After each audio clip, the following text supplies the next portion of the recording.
भाई बहन के अटूट प्रेम का पर्व है सामा चकेवा। क्या आप सभी को पता है कि सामा चकेवा क्यों खेलते हैं और जो है इनकी कथा क्या है? तो विशेष तौर पे ये जो है मिथिला में मनाया जाता है, प्रसिद्ध है। तो आइए मैं इसके बारे में बताती हूँ। जो सामा चकेवा जो है ये भाई बहन के लिए होता है, इसीलिए जो है भाई बहन का ही ये कथा है। सामा चकेवा मिथिला का प्रसिद्ध लोक पर्व है। यह पर्व प्रकृति प्रेम, पर्यावरण संरक्षण, पक्षियों के प्रति प्रेम व भाई बहन के परस्पर स्नेह संबंधों का प्रतीक है। भाई बहन का यह त्योहार 7 दिनों तक चलता है। कार्तिक शुक्ल सप्तमी से कार्तिक पूर्णिमा की शाम ढलते ही महिलाएं सामा का विसर्जन करती है।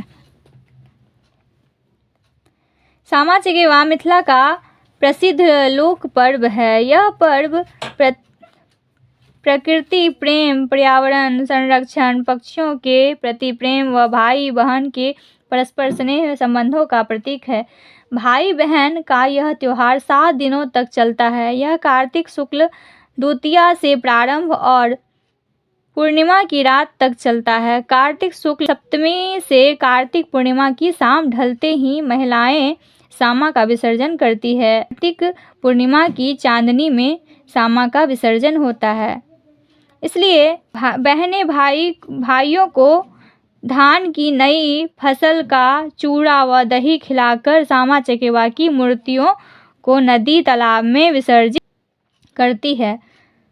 मिथिला का यह सामा त्योहार बड़ा ही रमणीक होता है। यह खासकर यहाँ के महिला समाज का ही पर्व है, जो स्कंद पुराण के इस नियम श्लोक के आधार पर मनाया जाता है।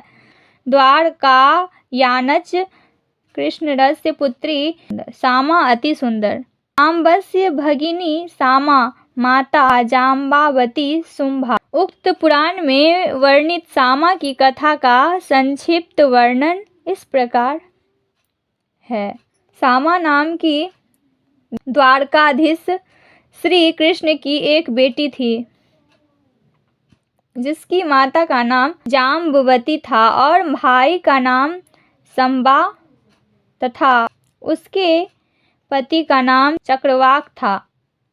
चूडक नामक एक शूद्र ने सामा पर वृंदावन में ऋषियों के संग रमन करने का अनुचित आरोप श्री कृष्ण के समक्ष लगाया, जिससे श्री कृष्ण ने क्रोधित हो सामा को पक्षी बनने का श्राप दे दिया और जिसके बाद सामा पक्षी बन वृंदावन में उड़ने लगी। भाई ने की तपस्या, पिता के शाप से बहन को कराया मुक्त। उसके प्रेम में अनुरक्त उसका पति चक्रवाक स्वेच्छा से पंछी का रूप धारण कर उसके साथ भटकने लगा। शाप के कारण उन ऋषियों को भी पक्षी का रूप धारण करना पड़ा। सामा का भाई सांब, जो इस अवसर पर कहीं और रहने के कारण अनुपस्थित था और लौट कर आया, तो इस समाचार को सुन बहन के विछोह से दुखी हुआ। परंतु श्री कृष्ण का शाप तो व्यर्थ होने वाला नहीं था, इसलिए उसने कठोर तपस्या कर अपने पिता श्री कृष्ण को फिर से खुश किया और उनके वरदान के प्रभाव से इन पक्षियों ने फिर से अपने दिव्य शरीर का धारण अपने धाम को प्राप्त किया। इस अवसर के निम्न आगे दिए जाने वाले वरदान के रूप वचन के अनुसार स्वजन के अल्प आयु होने की आयु वृद्धि की कामना से मिथिला में महिलाओं के द्वारा इस सामा की पूजा का प्रचार हुआ, जो अब तक चली आ रही है। सामा त्योहार यहाँ खासकर अपने भाई तथा स्वामी के दीर्घायु होने की कामना से मनाया जाता है।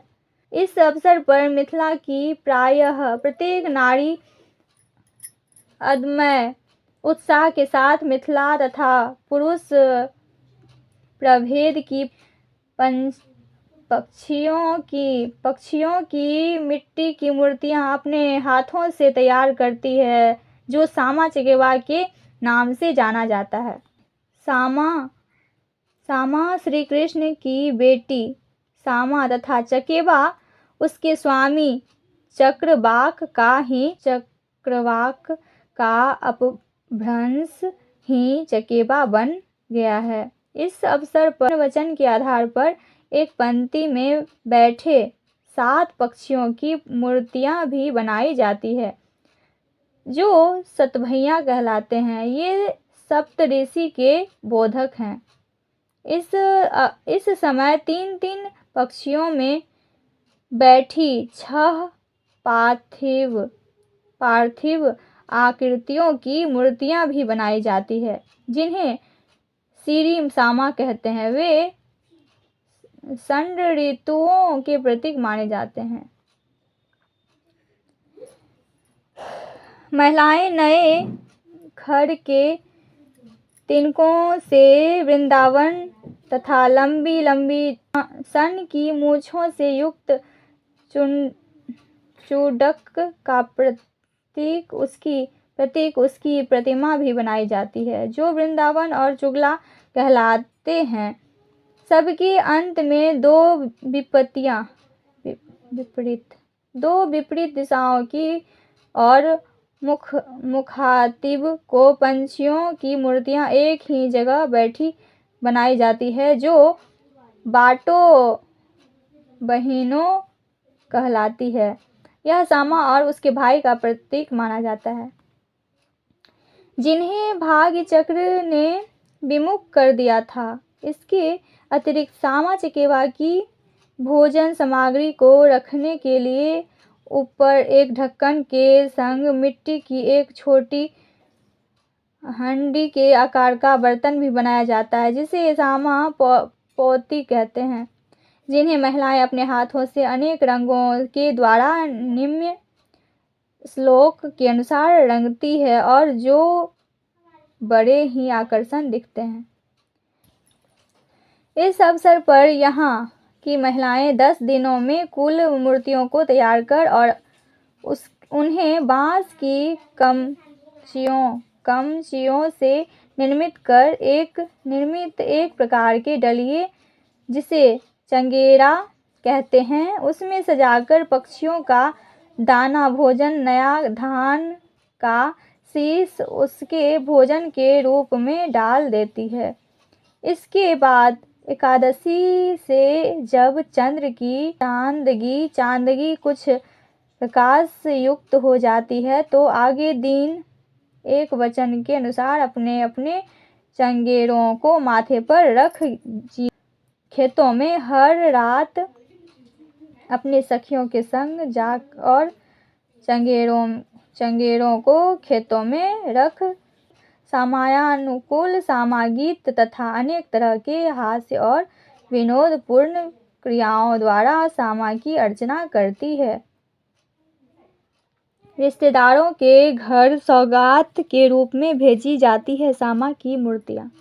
सामा त्योहार के समय आपस में अपनी रिश्तेदारों के घर सौगात के रूप में कुछ सामा चकेवा की मूर्तियां चुगला, वृंदावन और चुंडा तथा चंगेरा में रख भेजना यहाँ की महिलाएं आवश्यक मानती है, जिसमें उच्च या निम्न वर्ग का भेद नहीं दिखता है और आपस में प्रेम बढ़ने की भावना निहित है। इस त्योहार की अंतिम रात पूर्णमासी को मिथिला में जब महिलाएं अपने अपने आंगन में अर्धरात के समय चौमुख दीप से प्रकाशित और मिट्टी की मूर्ति तथा अन्य वस्तुओं से सुसज्जित चंगेरों को माथे पर धारण किए मधुर स्वर से लोकगीत गाते पंक्तिबद्ध हो निकलती है और जोते हुए खेतों में पहुंच अपने अपने चंगेरों को आगे रख मंडलाकार बैठ विनोद युक्त हंसी की किलकारियों से आकाश को गुंजित करने लगती है और उस समय ऐसा रमणीक तस्वीर मालूम पड़ता है मानो चंद्रमा अनेक रूप धारण कर जमीन पर उतर आया हो। मधुर कंठों से निनादित वह लोकगीत सुन आनंद के मारे अपने पूर्ण कलाओं से युक्त हो, प्रसन्नता से हंस रहा हो, जिसकी हंसी प्रकाशित चांदनी के रूप में जमीन पर बिखर गई हो।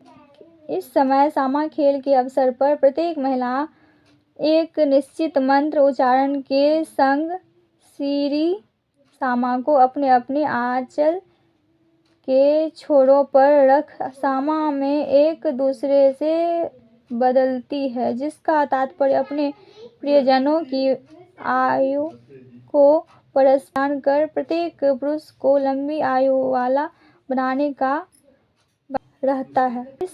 इस बदलो बदल का दूसरा तात्पर्य यह भी रहता है कि प्रत्येक पुरुष आपस में एक दूसरे का भाई बना रहे। इस तरह इस कार्य में एकता की भावना छिपाई गई है, इसलिए बिना भाई वाली बहन के संग यह बदलाव करना महिलाओं के लिए वर्जित होता है। काफी देर तक विनोदपूर्ण लोकगीत के संग हर्षयुक्त खेल खेलने के बाद अंत में ये महिलाएं वृंदावन के तिनकों में आग लगाकर एक तय मंत्र के साथ चुगला के मूछों को जला देती है और इसके बाद मूछों वाली मूर्तियों को उनके नीचे लगी लकड़ियों के सहारे उन जोते हुए खेतों में खड़ा कर गाड़ देती है, ताकि उनकी दुर्दशा दुनिया के लोग देख सके और चुगली करने की आदत छोड़ दे।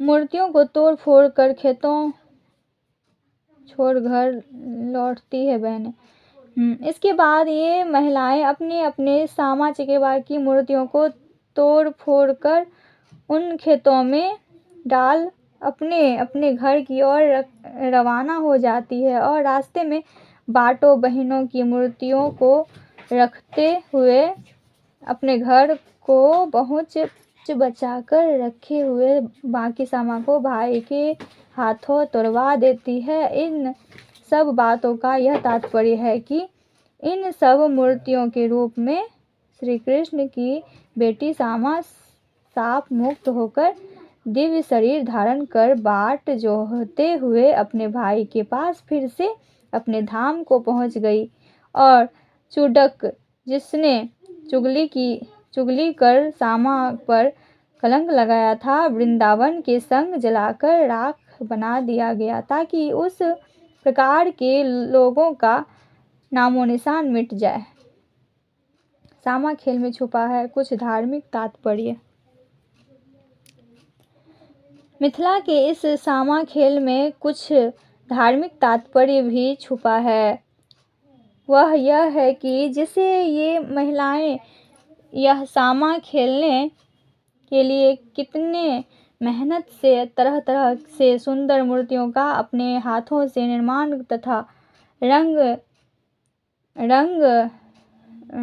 रोगन कर खेल के अंत में उन्हें अपने भाइयों के हाथों तोड़ देती है और दूसरे साल फिर से उसका निर्माण करती है। उसी तरह भगवान अपने मनोरंजन के लिए अपने हाथों से सुंदर वस्तुओं का निर्माण कर जमीन पर सृष्टि की रचना करते हैं और अपने ही उसे नष्ट भी करते हैं। अर्थात यह सृष्टि, इन सब कारणों से मिथिला में यह सामा का त्योहार प्राचीन काल से मनाया जाता रहा है। इसी से ज्ञात होता है कि पौराणिक युग से ही मूर्तियों का चित्रण करने की कला यहाँ की महिलाओं के संग चली आ रही है, जो इस समय भी लोक चित्रकला के रूप में प्रचलित है।